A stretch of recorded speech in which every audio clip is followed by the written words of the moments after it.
하드셋. 안녕하십니까. 사마에럴입니다. 김성동 교수님자 제5판 형법정론 제2회독 491페이지 객관적 구성요건에서의 두 번째로 과실과 결과 간의 형법상의 인과관계 보겠습니다.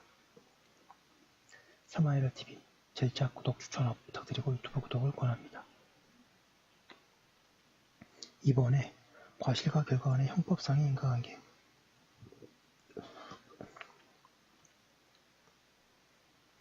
양가로 1번에 과실범의 경우 형법상의 인과관계 인정의 특수성 형법상 과실범의 구성요건은 결과 발생을 필요로 하는 결과범의 형식으로 이루어져 있다. 따라서 객관적 주의 의무 위반과 결과 간의 형법상의 인과관계는 과실범의 구성요건 요소가 된다. 과실범의 경우 객관적 주의 의무 위반과 결과 간의 형법상의 인과관계에 관해 설명은 앞에서 인과관계론에서 설명한 내용이 그대로 타당하다. 이에 따르면 과실범의 경우에도 형법상의 인과관계가 인정되기 위해서는 자연과학적 의미의 인과관계와 객관적 기속이 인정되어야 한다.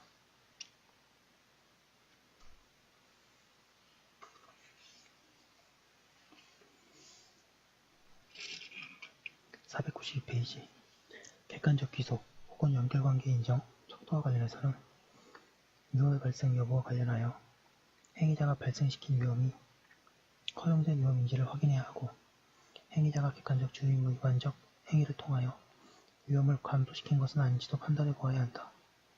위험의 실현과 관련해서는 고위범의 경우 객관적 예견 가능성이라는 척도만 사용되었지만 과실범의 경우에도 이 외에도 의무위반 관련성, 규범의 보호목적 관련성 등이 중요한 귀속 척도가 된다. 양가로 2번의 객관적 예견 가능성 과실범에서 객관적 귀속 척도가 사용되는 객관적 예견 가능성은 결과 발생에 대한 구체적인 예견 가능성을 의미한다. 따라서 행위자가 과실로 발생시킨 위험이 결과로 실현될 것이 일반인이 구체적으로 예견할 수 없는 경우에는 객관적 기속이 부정된다. 예컨대 교통사고를 당한 피해자가 사망하였는데 그 사망의 결과는 사고 장소로부터 옮길 수 없었던 피해자가 그 자리에서 벼락을 맞아 사망한 것인 경우에는 객관적 예견 가능성이 없어서 그 사망의 결과를 행위자의 과실행위에 객관적으로 귀속시킬 수가 없다. 그러나 피해자가 행위자의 과실에 의한 교통사고를 당한 후 치료 과정에서 상처에 감염 등 합병증으로 사망한 경우에는 객관적 예견 가능성이 인정되므로 행위자가 발생시킨 사망의 위험이 결과로 실현된 것이라고 할 수 있고 따라서 객관적 귀속이 인정된다. 객관적 주의 의무와 객관적 귀속 척도로서의 객관적 예견 가능성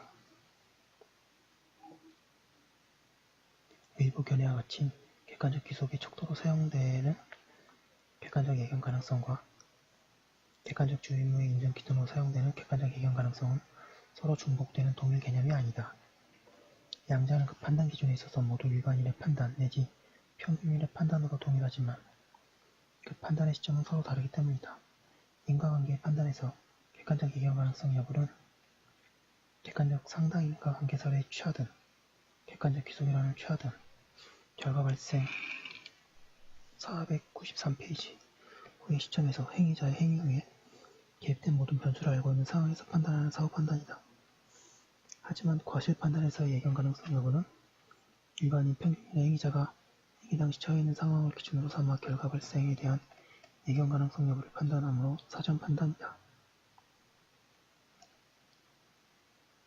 사전 판단에서는 행위 시에 포착된 또는 포착될 수 있는 상황만 고려하여 결과의 예견 가능성 여부만을 판단하므로 행위 후에 개입된 중간 사정을 안다는 전제하에서 내려지는 사후 판단의 경우에 비해 객관적 예견 가능성이 부정되는 경우가 생길 여지가 넓어진다.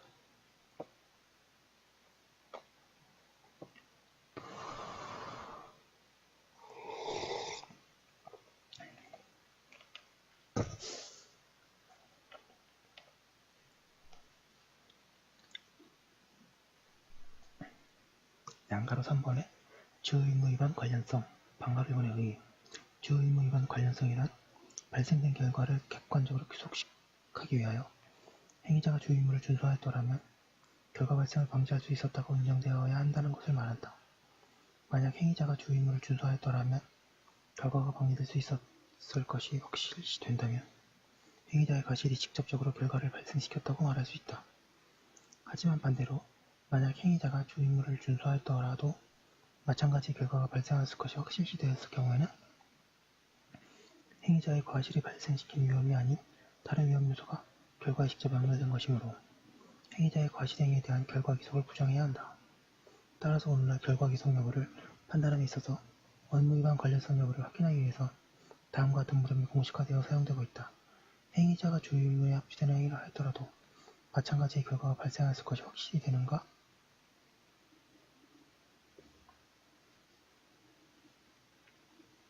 방가로 이번에 결과 방지 여부가 불확실한 경우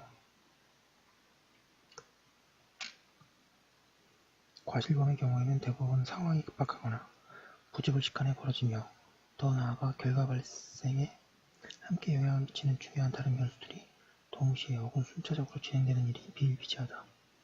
따라서 현실적으로는 주의에 합치되는 행위를 하였더라도 마찬가지 결과가 발생하였을 것인가? 피고인이 하는 항변의 방식 혹은 주의에 합치되는 행위를 하였더라면 결과가 방지될 수 있었는가? 검사 입장에서 입증해야 할 사항 하는 물음에서 확실하게 그렇다고 대답할 수 없는 경우가 많다. 이러한 경우 결과 기속에 대한 결론을 어떻게 내릴 것인지 494페이지에 대하여 견해가 일치되어 있지 않다. 동그라미 1번의 학설의 태도 양가로 1번의 무죄 추정설 주의 의무에 합치되는 행위를 하였더라도 마찬가지의 결과가 발생하였을 가능성 정도만 인정되면 실제로 발생한 그 결과와 과실 간의 형법상의 인과관계 혹은 객관적 기속을 부정하자는 견해이다.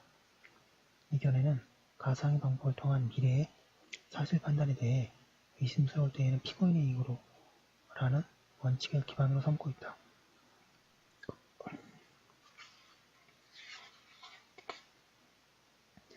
양가로 맞자 이번에 위험증대설 주의 의무에 합치되는 행위를 하였더라도 마찬가지의 결과가 발생하였을 가능성 정도만으로는 인과관계를 부정하기에 역부족이고 마찬가지의 결과가 발생하였을 가능성이 확실시되는 경우 혹은 확실성이 근접하는 고도의 개연성이 있을 경우에만 인과관계 혹은 객관적 기속을 부정하려는 견해이다. 이 견해는 마찬가지 결과가 발생하였을 가능성 정도만 인정될 때에는 결과를 일면에 방지할 가능성 역시 존재하는 것이라고 한다.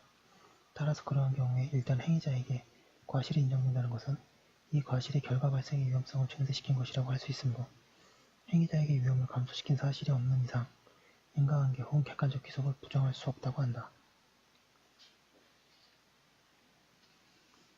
양가로 맞아 3번의 절충설, 상당 위험증대설 원칙적으로 위험증대설에 입각하면서도 제 의무 위반이 상당한 정도로 위험을 증대시켰을 때에 결과 기속을 상당하고 상당할 정도의 위험증대인가 불확실하며 의심스러울 때에는 피고인의 이익으로라는 원칙에 의하여 결과 기속을 부정한다는 견해이다.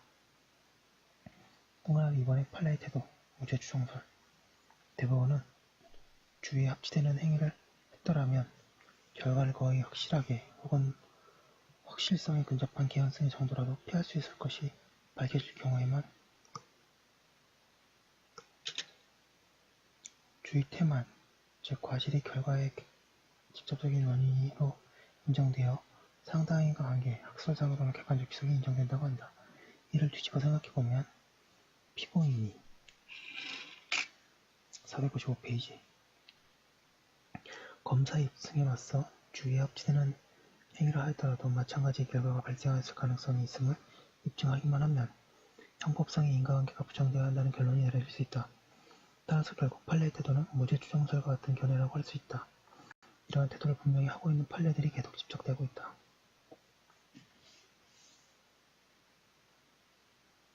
합법적 대체행위 이론과 주의 의무 위반 관련성 이와 같은 입장을 관철시키기 위해 대법원은 이른바 직접적 인과관계라는 표현을 하면서 객관적 주의 의무 위반과 결과 간의 보다 밀접한 인과관계를 요구하고 있다.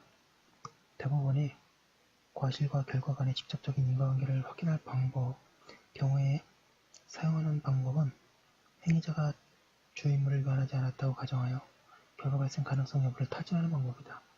즉, 행위자가 주의무를 준수하였더라도 결과를 피할 수 없었다라고 판단될 경우에는 과실과 결과 간의 직접적 인과관계가 인정할 수 없다고 한다. 이를 학계에서는 합법적 대체행위 이론이라고 불러왔고, 바로 이 이론은 대부분의 태도가 실제로 객관적 기속이라는 이론의 주의무 위반 관련성이라는 척도와 동일한 척도를 사용하고 있는 것이라고 할 수 있다.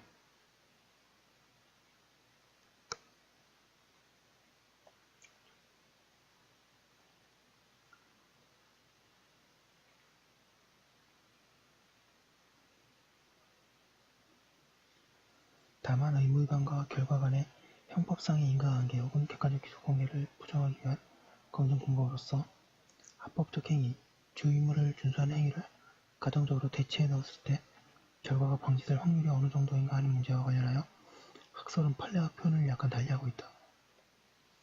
학설은 의무와 합치되는 행위를 하였더라도 마찬가지의 결과가 발생할 수 있었던가 라는 식의 표현을 사용하고 있지만 판례는 그 결과를 방지할 수 있었느냐라는 표현을 사용하고 있다. 전자와 같은 방식의 물음은 피고인 측의 방어 논리에 적합한 형식으로서 인과관계를 부정하려는 지향점을 가지고 있고, 후자와 같은 방식의 물음은 검찰 측의 소추 논리에 적합한 형식으로서 인과관계를 인정하려는 지향점을 가지고 있다. 유죄 인정의 결론의 합법성을 점검해야 할 법원에서는 후자와 같은 방식의 물음을 출발점으로 삼아 문제의 사실이 유죄 인정을 위한 증명의 정도에 입증될 것을 소추기관에 대해 요구하고 있다.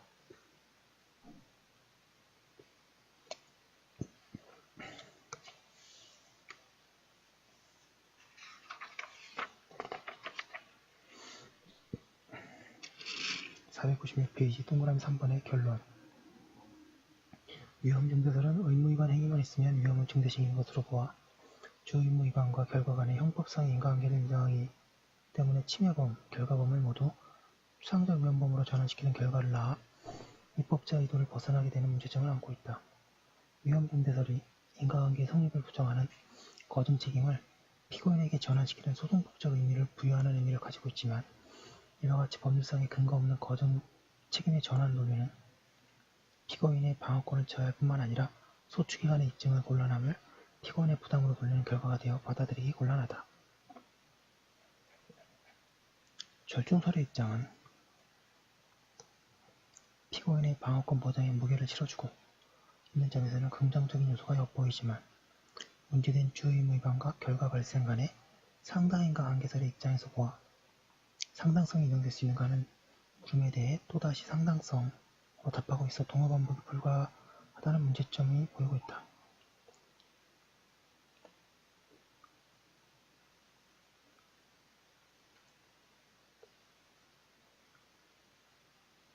생각건대 인과관계라는 범죄 사실의 입증이 요구되는 입증 정도가 합리적인 의심의 여지가 없을 정도라는 점을 인정한다면 주의에 합치되는 행위를 하였더라도 마찬가지의 결과가 발생하였을 가능성만 있으면 이미 합리적 의심이 일어난 것이기 때문에 의심스러울 때에는 피고인의 이익으로라는 원칙에 따라 결과 기속을 부정하는 무죄 추정설이 타당하다.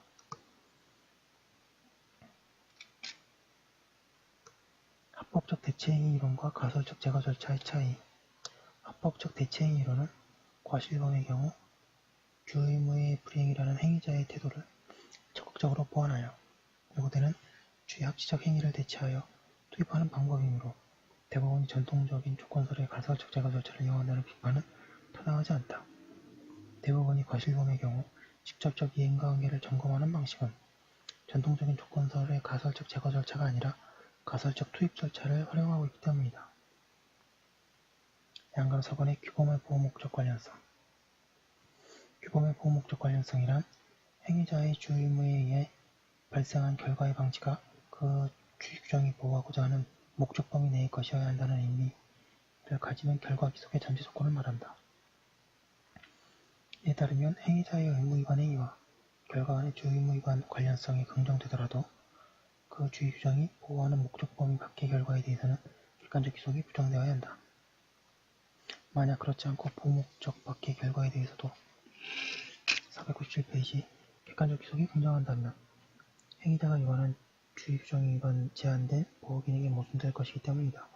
예컨대 과속운전을 하면서 사거리에서 적색 신호를 무시하고 통과한 운전사 갑이 사거리에서 1km쯤 떨어진 곳에서 정상적인 속도를 유지하다가 예기치 못하게 차 앞에 갑자기 끼어든 어린아이를 치어 사망케 한 경우 갑은 도로교통법상의 제한속도 유지와 신호준수 의무라는 주의 규정에 위반하였고 갑의 과실과 사망의 결과 사이에 주의 의무 위반 관련성도 인정된다. 하지만 사거리에서 적색 신호등이 켜졌을 때 통과를 금지하는 규범은 그 상황, 사거리에서의 생명에 대한 위험을 방지하려는 목적을 가지고 있는 것이지 그곳에서 정지한 차량이 그로부터 멀리 떨어진 지점에서 보다 늦게 도착하려고 하려는 목적 혹은 바꿔 말하면 더 빨리 도착하려는 결과를 피하려는 목적을 가지고 있는 것이 아니다. 과속금지 규정 역시 차량이 일정한 시점에 시간적으로 더 늦게 도착하게 하여 그 자체로는 허용될 수밖에 없는 위험을 방지하기 위한 목적을 가지고 있는 것은 아니다. 따라서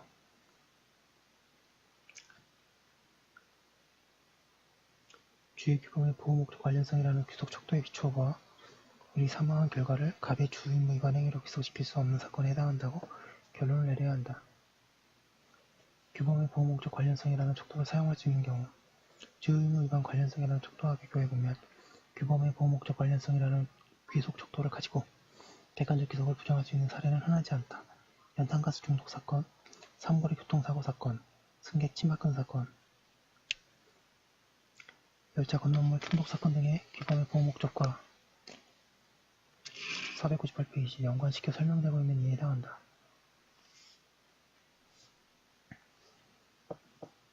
이러한 사건들에서 규범의 보호목적 관련성이라는 귀속 척도를 사용하여 객관적 기속을 부정할 수 있기 위해서는 발생한 결과를 방지하는 것이 행위자가 위반한 주의 규범의 보호목적 범위 속에 포함되어 있지 않다는 것이 먼저 확정되어야 한다. 이 판단에서는 당의 주의 규정과 입법 목적의 기능이 결정적인 역할을 한 것인데 이에 관해서는 판단자 간의 견해가 다를 수도 있다.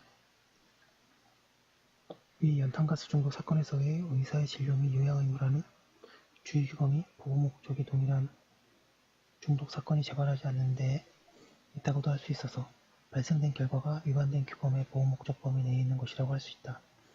이와는 달리 나머지 세 가지 사건에서 각기 발생한 결과가 방지하는 것이 행위자가 위반한 주의 규범의 보호 목적의 범위를 벗어나는 것이어서 이 척도를 사용하여 객관적 기속을 부정할 수 있는 여지가 있다. 또한 예컨대 승객 치막근 사건에서는 규범의 보호 목적이라는 척도를 사용하기보다는 발생된 결과에 대한 객관적 예견 가능성 또는 주관적 예견 가능성을 부정함으로써 문제를 보다 손쉽게 해결하는 방법을 택할 수도 있다고 하고 있습니다. 좀 빨리 나갔는데요. 과실과 결과 간의 형법상 인과관계인데 좀 설명적인 부분이 많아서 시험에 직접 나오진 않더라도 이렇게 논리가 전개되는구나 알아두시면 좋습니다. 여기까지 한 거 올려두고 다음 거 이어서 하도록 하겠습니다.